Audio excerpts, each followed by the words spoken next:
This is the Beyond the Box dumbbell workout. Before you get into the workout, check out the Instagram post for the warm-up. Want to make sure you're getting ready for the workout, but increasing your heart rate, increasing your body temperature, and maybe you're starting to sweat a little bit before you get into it. For today's workout, we're starting with intervals or 3 sets of 50 mountain climbers. Make sure you give yourself at least a minute to 2 minutes of rest between each effort.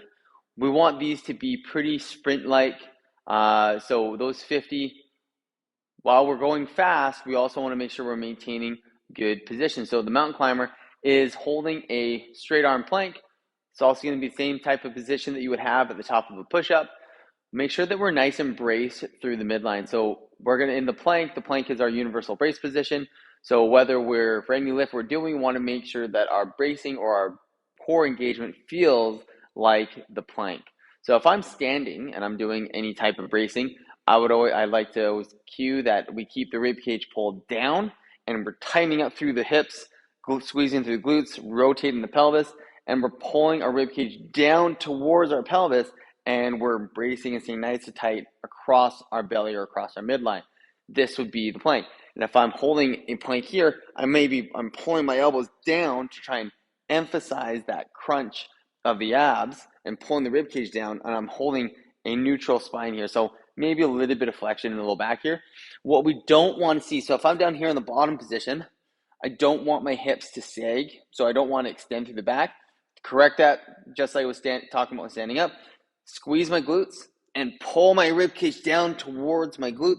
Notice how it raises my hips up, and I have a nice flat back, a little bit of flexion or roundedness in the low back area, and my hips and shoulders should be fairly close to the same height. When I go into my mountain climbers, I want to keep my hips square to the floor, so pretend like you have flashlights. Those flashlights on your hips should be looking straight at the ground, and we should not see any movement through the hips here. We don't want rotation there. So stay nice and tight, anti-rotation in the hips, and we're going to work 1 rep is 1 knee to your elbow and the other. And then try and work through them. We want to stay fairly stationary, fairly level, so try not to bounce up and down and try not to rotate through the hips, but we want to drive our knees up to our elbows or up towards our chest, and we want to get our heart rate up in these 50 reps. So it'll be 25 per leg for a total of 50. Nice and tight. So what this look like if I'm doing an actual set, 1, 2, 3, 4, 5, 6, 7, 8, up to 50. Notice how it wasn't bouncing up and down, so know this. These are bad reps. Stay nice and tight, stay square, and stay level. Try not to bounce or bob up and down. You're going to do 53 sets of 50 reps. Give yourself a minute to 2 minutes of rest between efforts. This is going to prepare us for the Metcon. For the Metcon, we have 5 rounds for time of 100 mountain climbers. They're going to look exactly like the 50 reps that you're doing in those first 3 sets, but you have higher volume. So knowing what it feels like to do 50 at a time, strategize for how you're going to do 100. So maybe you break that 100 up into sets of 50, do 50, rest for a couple seconds and do 50, or maybe you break it down even more. Maybe you do 5 sets of 20, and you just kind of take really quick, short breaks there.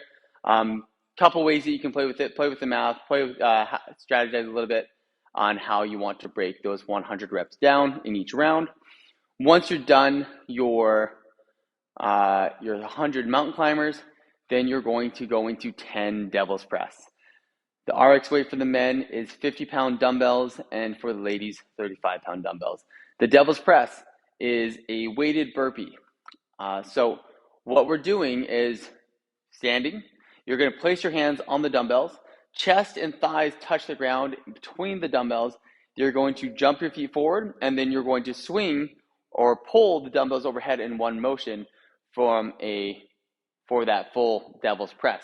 It ends with the dumbbells stacked overhead. So if I'm going from the floor here, so say I did my mountain climbers, finish my mountain climbers, I can lower myself down to the floor. Starts on the ground, chest and thighs touching the floor here. And then as I come out, press out of it, jump my feet forward, and then I'm actually going to stay nice and tight through the shoulders, pull myself down, and swing between my legs, and drive the weight overhead in one motion, and stay nice and tight. Keep that rib cage pulled down, squeeze through the glutes. Weight comes back down, and I drop back into the bottom position.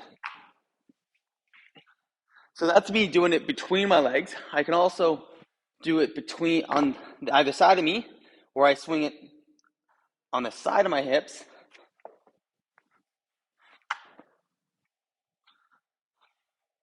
So when you're doing devil's press, you have one swing behind you to create some momentum and drive up to overhead.